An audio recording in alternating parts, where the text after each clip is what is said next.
Più di 15.000 i bambini tra i 5 e gli 11 anni già prenotati in Veneto per la somministrazione del vaccino previsto per la fascia dei più piccoli. L'appuntamento per chi ha riservato la prima data utile sarà già domani, il Vax Day della generazione più giovane, vaccinabile contro la SARS-CoV-2.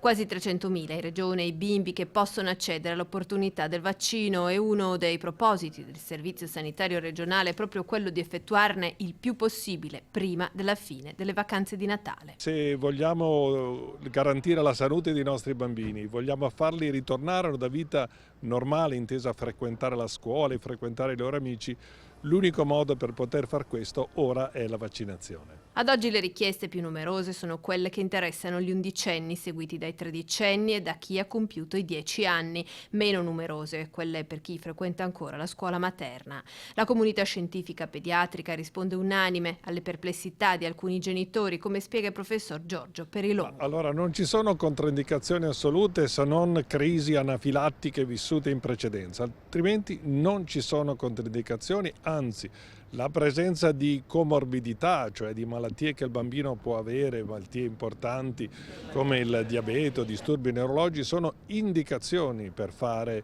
la vaccinazione.